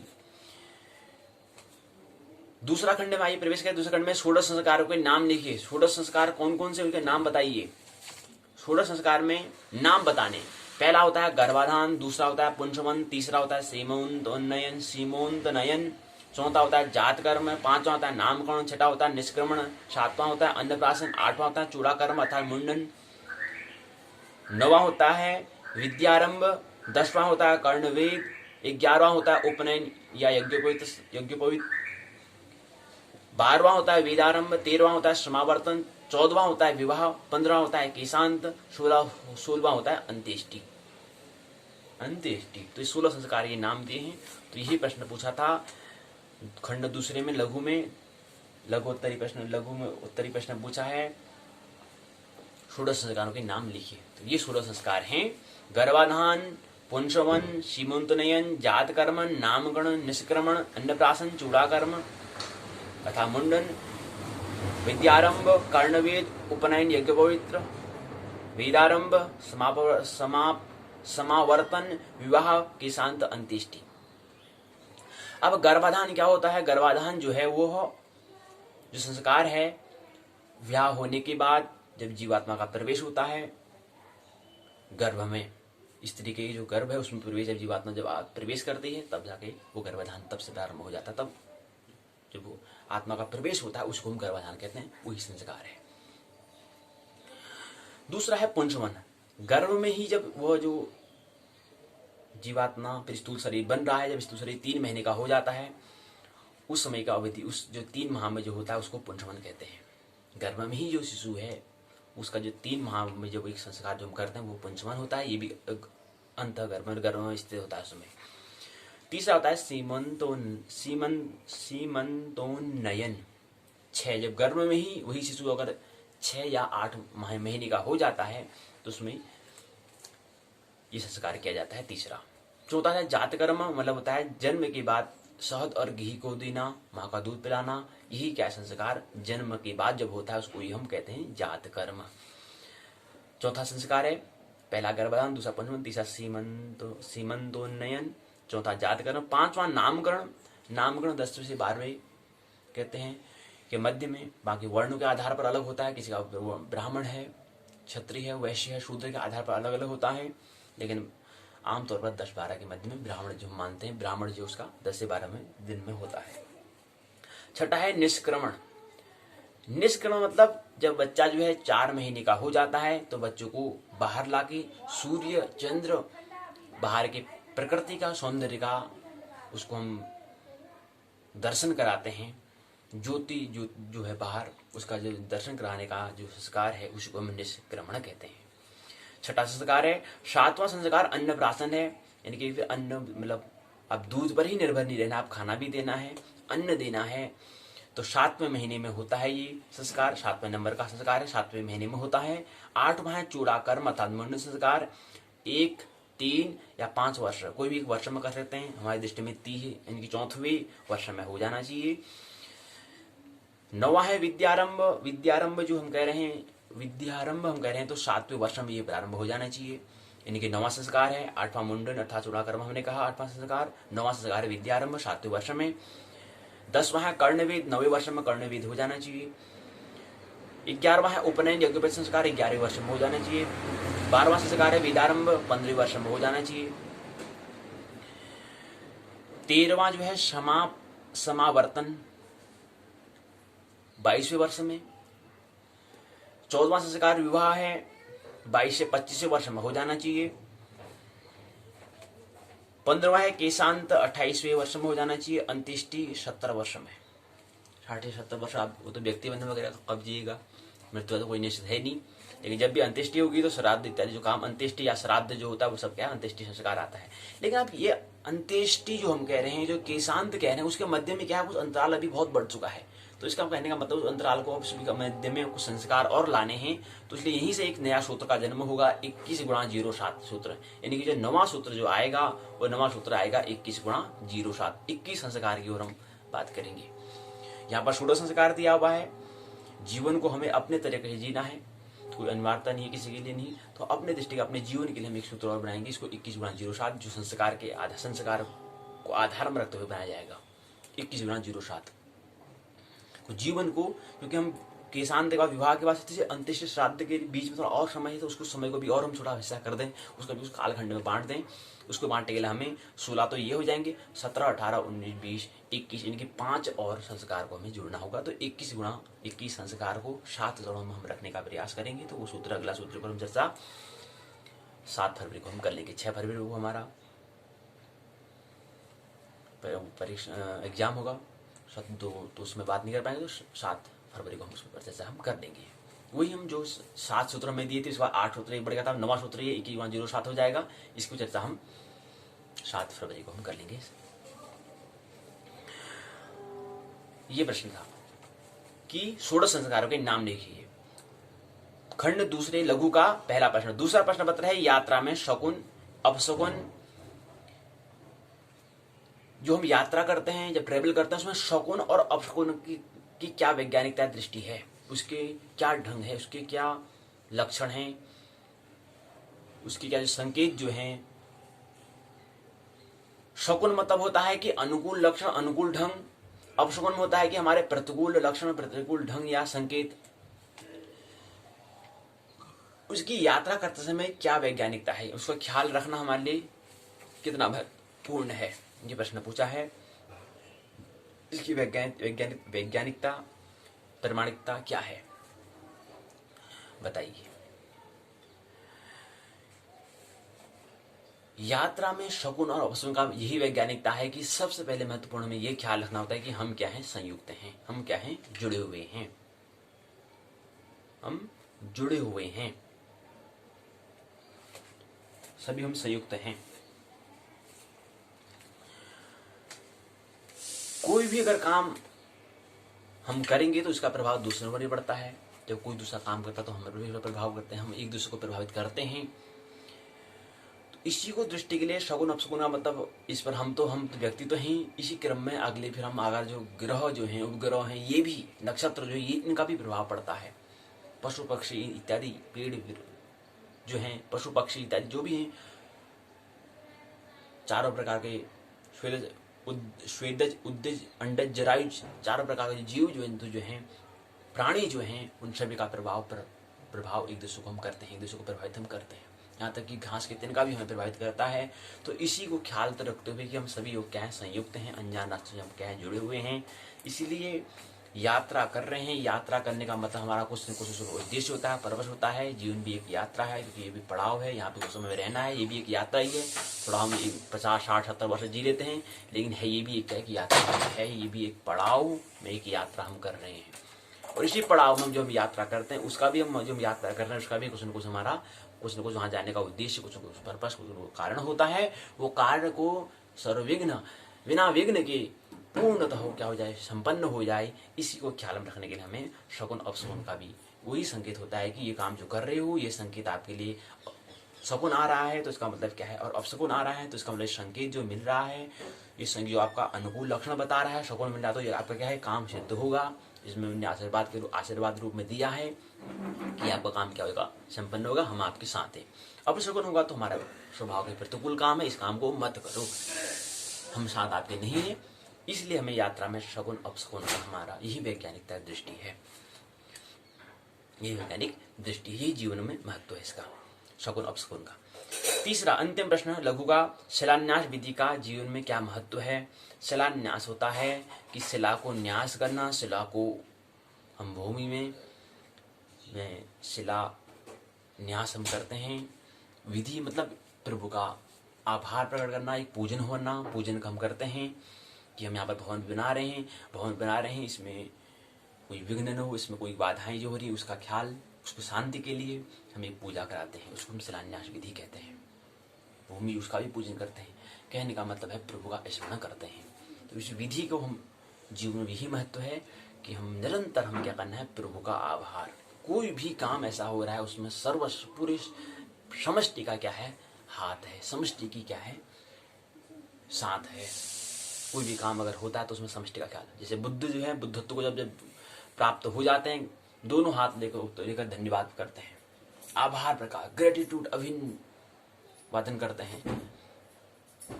ग्रेटिट्यूड का भाव प्रकट करते हैं।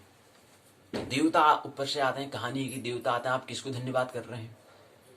आप तो खुद भगवान हो चुके हैं, खुद बुद्धत्व को प्राप्त हो चुके हैं, आप किसको धन्यवाद कर रहे हैं? वो कहते हैं कि, तो बुद्ध कहते हैं मैं दोनों को धन्यवाद कर रहा हूँ, जो यहाँ पर अभी, क्योंकि मेरे को जो बुद्धत्व बनाने का काम जो किया है वो नहीं, जो अभी यहाँ पर है इन लोगों ने भी, जो अभी आएंगे उन लोगों ने भी, और जो इससे पहले थे उन लोगों ने भी क्या करा, उन लोगों को सभी का हाथ है, इसलिए मैं उनका आभार प्रकट कर रहा हूँ। अगर वो नहीं होते, हो सकता अगर कोई सूर्य नहीं उगता या कुछ और नहीं होता तो मैं बुद्धत्व को प्राप्त नहीं हो पाता। तो ये आभार प्रकट, एक अभिनय, एक ग्रेटिट्यूड का भाव।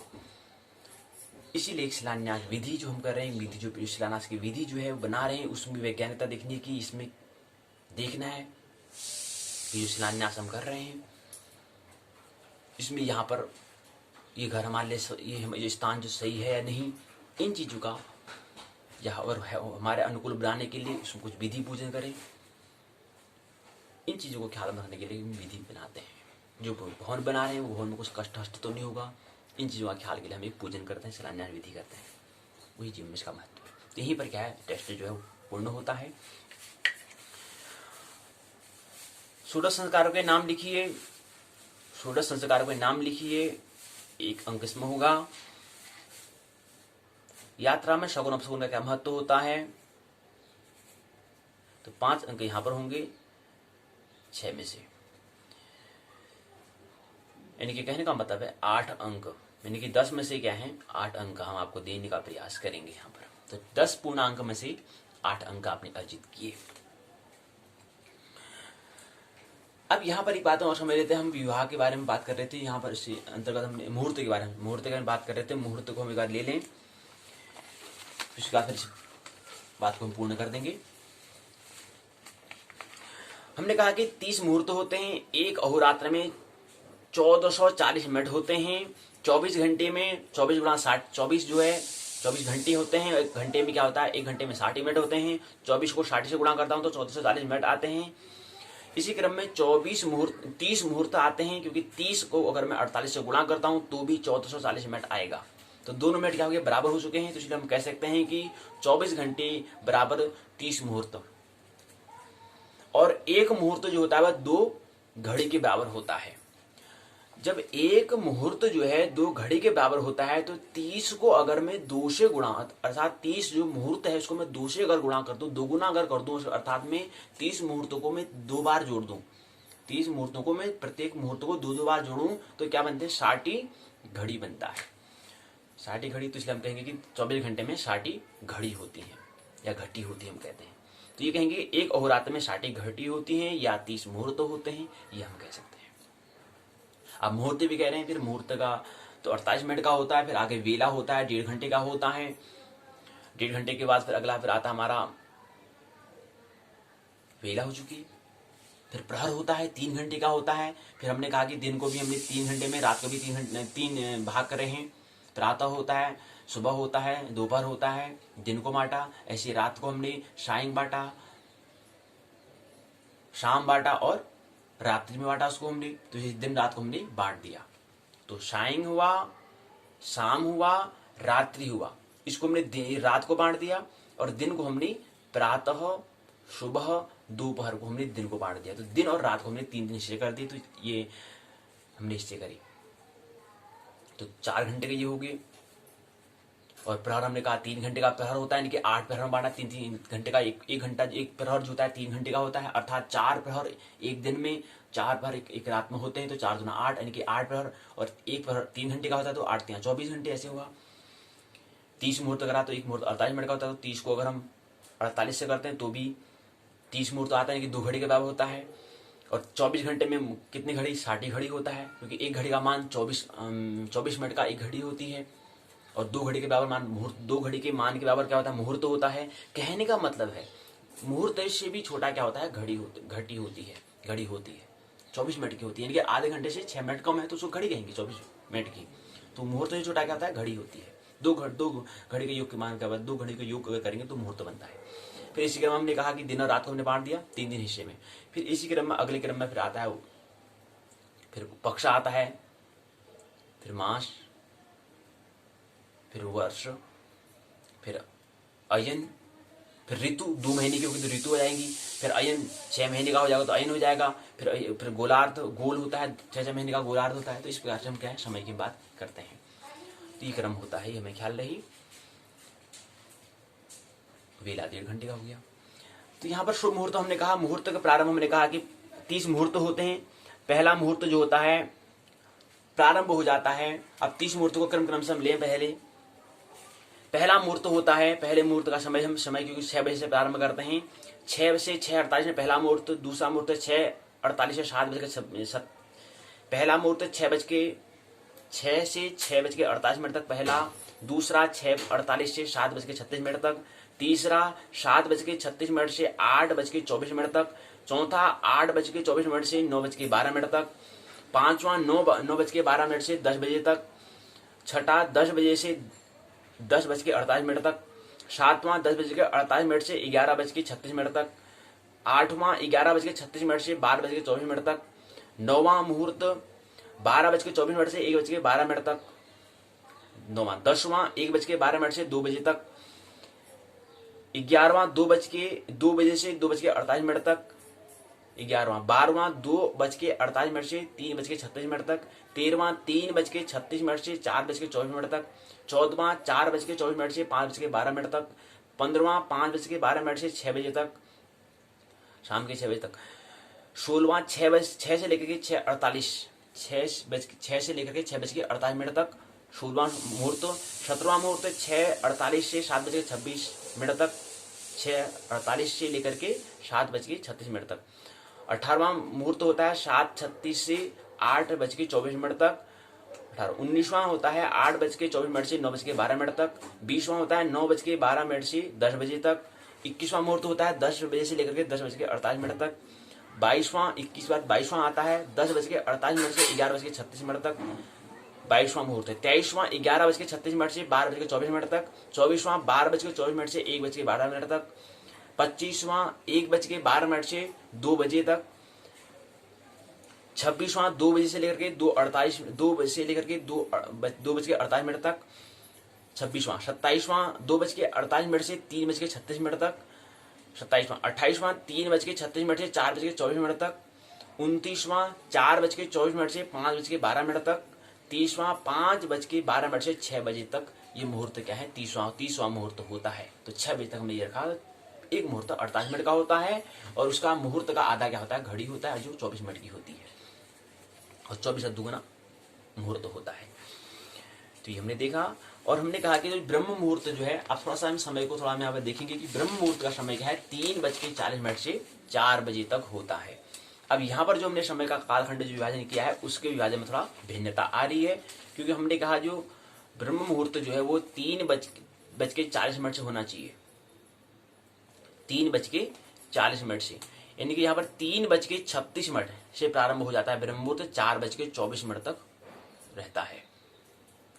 3:40 से मिलकर के ये मुहूर्त हमारा रहता है 36 से, 3:40 से 3:36 से 24 है, तो 36 और 24 मिनट यहाँ है तो 24 मिनट यहाँ है, लेकिन 48 मिनट होता है 3:40 से। लेकिन यहाँ पर इन्हें 20 मिनट का 4 मिनट बताने थे, वो तो उनका समय का अलग है। लेकिन एक मुहूर्त जो है ब्रह्म मुहूर्त, हमने कहा एक मुहूर्त 48 मिनट का होता है, तो ब्रह्म मुहूर्त जो है 3:36 से 4:24 के समय के मध्य ब्रह्म मुहूर्त, यानी कि 28वां मुहूर्त जो होता है वो ब्रह्म मुहूर्त होता है। तो ब्रह्म मुहूर्त में उठकर जाकर कोई भी अगर अभ्यास करते हैं, ब्रह्म मुहूर्त का महत्व क्या है? ब्रह्म मुहूर्त में जाकर कोई भी अगर अभ्यास करते हैं तो आपके भीतर एक खास इस तरह की जागरूकता आ जाती है।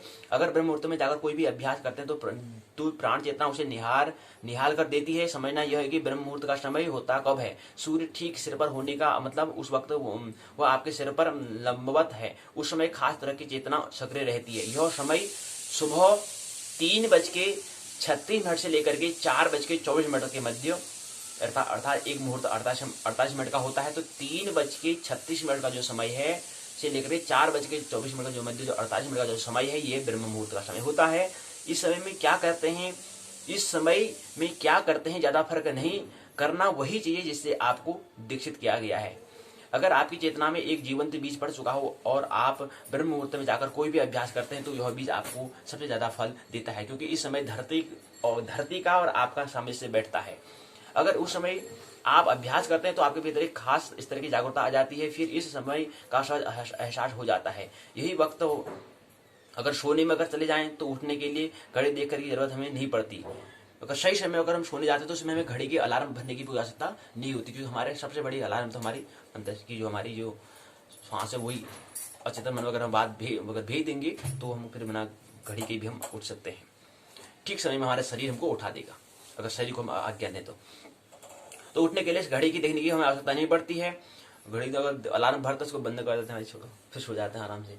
लेकिन हमारे अंतर में जो अगर एक जब रात को विश्राम करने जाएंगे एक बार हम शरीर को आधे दिन की सुबह इतने बजे उठा देना, ठीक समय में नींद हमारी खुल जाती है अगर शरीर को हम अगर आज्ञा दे तो उसके लिए घड़ी देखने की आवश्यकता नहीं पड़ेगी। उस वक्त यह वक्त होते ही शरीर अलग तरह के व्यवहार करने लगता है। बहुत जागरूक और संवेदनशील दिनों में इस तरह के लोगों को उनकी चेतना ही जगह दी थी। उसमें क्या थी, चेतना ही उनको जगा देती थी। उसमें जब घड़ी अलार्म कुछ नहीं होता था, घड़ी कुछ नहीं होती थी, तो उसमें कैसे जागते थे, तो उसमें चेतना की अलार्म से ही उसकी चेतावनी से उठ जाते थे, शरीर उठ जाता था। बहुत जागरूक और संवेदनशील दिनों में इस तरह के लोगों को उनकी चेतना स्वतः ही जगा देती थी। वे लोग भी जाग जाते थे जो साधना की चेतना बहुत सक्रिय नहीं है, लेकिन उनके भीतर किसी जागृत सानिध्य में मुमुक्षा भाव जग गया है। उनके भीतर पड़ा हुआ बीज उन्हें जीवन के दूसरे छोर की ओर खींच रहा है, क्योंकि यहीं पर ये पड़ाव है।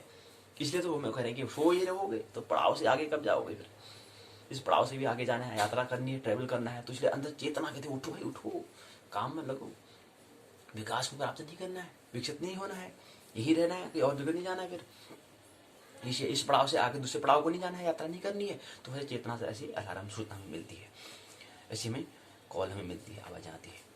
उनके भीतर पड़ा हुआ बीज उन्हें जीवन के दूसरे छोर की ओर खींच रहा है। तो जो बेचैनी जो मन की हो रही है वो सही हो रही है, उस बेचैनी का हमें उपयोग कर लेना चाहिए, क्योंकि विकास को हम विकसित नहीं हुए हैं, तो इसलिए मन की बेचैनी ठीक है, वो उसका उपयोग हमें करना है कि हमें विकसित होना है, हमें दूसरी ओर हमें जाना है।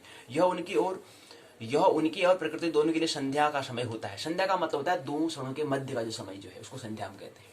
सुबह शाम का संध्या मतलब मध्य का समय जो होता है,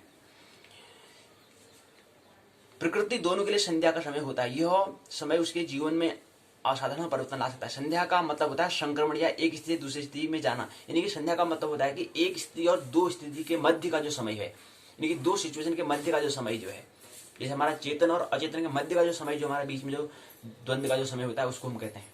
तो दो छोरों के मध्य का जो समय है उसको हम संध्या कहते हैं। सूर्योदय सूर्यास्त में एक घड़ी बाद का समय संध्या कहलाता है। अब ये सूर्योदय हम जो कह रहे हैं वो तो मैं जब रात को हम सोने जाने से पहले जो एक घड़ी जो समय है, सोने से पहले जो रात को हमने कहा था ना, प्रभु स्मरण रात 2 घंटे बना लेते हैं। 24 घंटे में से 22 घंटे अपना काम करना, 2 घंटा प्रभु का स्मरण, तो 2 ही घंटे को हम क्या लेंगे, संध्या बना लेंगे। सोने से पहले जब हम विश्राम करने जा रहे हैं उससे पहले जो 1 घंटे का समय वो हो संध्या, और जब जागरण हो गया उसके बाद 1 घंटे का जो समय उसको हम संध्या कहेंगे। उसको हम प्रभु स्मरण का नाम हमने दिया, जो सूत्र हमने बताया 2 गुणा 07 में जो हमने कहा। जो ऐसा ही वक्त दोपहर और आधी रात के समय भी होता है, लेकिन सुबह और शाम की संध्या अलग अलग प्रकृति की होती है। इस समय आपकी चेतना एक खास संक्रमण से गुजरती है। संध्या और भी होती है, संध्या भी होती होता है, लेकिन संध्या का मतलब होता है कि दो स्थितियों के मध्य का जो समय जो है, जो मध्य की स्थिति उसका नाम संध्या होता है। तो यहीं पर भाग 1 को आइए, पाठशाला के भाग 1 को विराम दें, पाठशाला के भाग 1 में आइए प्रवेश करें। तो इस प्रकार से 30 मुहूर्तों को हमने देख लिया है, ये हमने समझा मुहूर्त क्या है। तो मुहूर्त का छोटा क्या होता है, वो हमारा मुहूर्त से छोटा घड़ी होता है, ये हमें ख्याल है, जो 24 मिनट की होती है। अब बाकी विवाह के बारे में थोड़ा समझना था, इसको हम पहले पढ़ी में समझ लेंगे। अब यहाँ कह रहे हैं विवाह 13वां संस्कार होता है, 13वां संस्कार विवाह है, लेकिन हमारी दृष्टि में क्या है, 14वां संस्कार। यह कोई शारीरिक अनुबंधन मात्र नहीं है, सदगृहस्थ बनाना है उद्देश्य। 3 ऋण हमारे पास होते हैं, देव ऋण, ऋषि ऋण और पितृ ऋण। विवाहित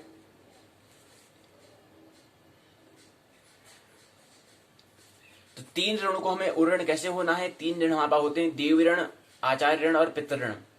अग्निहोत्र और यज्ञादि कार्यों से देव ऋण होता है, वेदादिक शास्त्रों के अध्ययन से ऋषि ऋण, आचार्य ऋण से मुक्त होते हैं। विवाहित गृहस्थ जब आश्रम में प्रवेश करते हैं, पत्नी से पुत्र की जब उत्पत्ति होती है, इससे हम पितृण से उर्ण होते हैं। तो 3 ऋणों का भी हमें ख्याल रखना है। 3 ऋणों से उर्ण होने के लिए भी विवाह एक अनिवार्य संस्कार है। तो यहीं पर आइए पाठशाला को भाग 2 को विराम दें। पाठशाला के भाग 1 में आइए प्रवेश करें। भाग 1 में हम समझने का प्रयास कर रहे थे, काल को हम समझने का प्रयास कर रहे हैं। आज काल के दूसरे भाग को हम समझने का प्रयास करेंगे। दूसरा भाग है, हमने कहा कि काल जो है 2 भाग हैं, अखंड अर्थात संहारक, सखंड कलनात्मक गणनात्मक। इसके अंदर 2 भाग थे, अमुहूर्त और मुहूर्त। अमुहूर्त था सूक्ष्म, मुहूर्त मतलब स्थूल, माइक्रो टाइम और मैक्रो टाइम। तो मैक्रो को आज हम समझने का अर्थात स्थूल समय को हम समझने का प्रयास आज की पाठशाला में करेंगे। विश्वविद्यालय उत्तराखंड मुक्त विश्वविद्यालय ने स्नातक प्रथम वर्ष में खंड दूसरे के अंतर्गत दूसरी इकाई इसको रखा है। इसमें उन्होंने इसको नाम दिया है प्राणादि मुहूर्त काल। इकाई दूसरी का नाम, जो दूसरी इकाई उसका नाम प्राणादि दिया है। तो इसका मतलब यह है, ये समझ में आता है कि जो मुहूर्त काल, जो माइक्रो जो समय, वो प्रारंभ कहाँ से होता है? प्राण से प्रारंभ होता है। और प्राण का मान कितना होता है? श्वास की आने और जाने के योग को हम आने वाली श्वास, जाने वाली श्वास का जब योग को हम योग करें तो उसको हम कहते हैं प्राण। जहां पर श्वास आ रही है निरंतर श्वास जारी है, इसका मतलब उस देह में क्या है? प्राण है, ये हम कहते हैं। जब ऐसा नहीं हो रहा है तो हम कहते हैं इसका प्राण पखुर गई। तो इसी क्रम में इस इकाई में प्राणादि हम मुहूर्त काल, जो ये क्या है, ये समय क्या है, ये हमारा प्राण। मुहूर्त जो है अर्थात क्या है? प्रकट समय। जो इसको हम क्या करते हैं? मुहूर्त मतलब जो माइक्रो समय, इसको हम जीवन में हम लाते हैं। प्राण आदि में हम बाकी शेष संरचना वही दी है। इकाई की संरचना, उद्देश्य, प्राण, मुहूर्त काल, बोध प्रश्न, सारांश, पाव्य शब्दावली, बोध प्रश्न, सहायक पाठ्यसामग्री, चंद्रग्रंथ, निम्न आदि प्रश्न यहाँ पर दिए गए हैं। तो इसमें हमें प्राण आदि पहले को हमें समझना है। और एक प्राण में यानी कि आने वाले श्वास और जाने वाले श्वास में कितना समय लगता है, कितना वक्त लगता होगा? वक्त जो लगता है वह लगता है आने वाले श्वास और जाने वाले श्वास को, आने वाले श्वास को 2 सेकंड, जाने वाले श्वास को 2 सेकंड, अर्थात एक श्वास को आने जाने में 4 सेकंड का वक्त लगता है। जो स्वस्थ व्यक्ति जो होगा उसको 4 सेकंड उसको आने और जाने वाले श्वास में लगता है। उसके योग को हम कहते हैं 4 सेकंड को कहते हैं प्राण कहते हैं। तो आज की पाठशाला में ज्यादा विस्तार से हम बात नहीं कर पाएंगे, क्योंकि समय जो है टाइम आउट, समय समाप्त होने की स्थिति में है। तो यही हमें समझे, प्राण में पहले प्राण को समझेंगे। कल संख्यानी धातु घ्यो प्रत्यय करने से काल शब्द की उत्पत्ति होती है। तो कालः सृजति भूतानि, कालः संहरति प्रज्ञाः। शेष कल की पाठशाला में इसको फिर लेने का हम प्रयास करेंगे। मानना नहीं, जानना, आनंद, मोक्ष पर जीवन जीना है। मेरी बातों को इतनी प्रिय प्रोत्साहन सुना, बहुत बहुत अनुग्रहित हूँ। अंत में सबके भीतर बैठे परमात्मा को प्रणाम करता हूँ। मेरा प्रणाम स्वीकार है।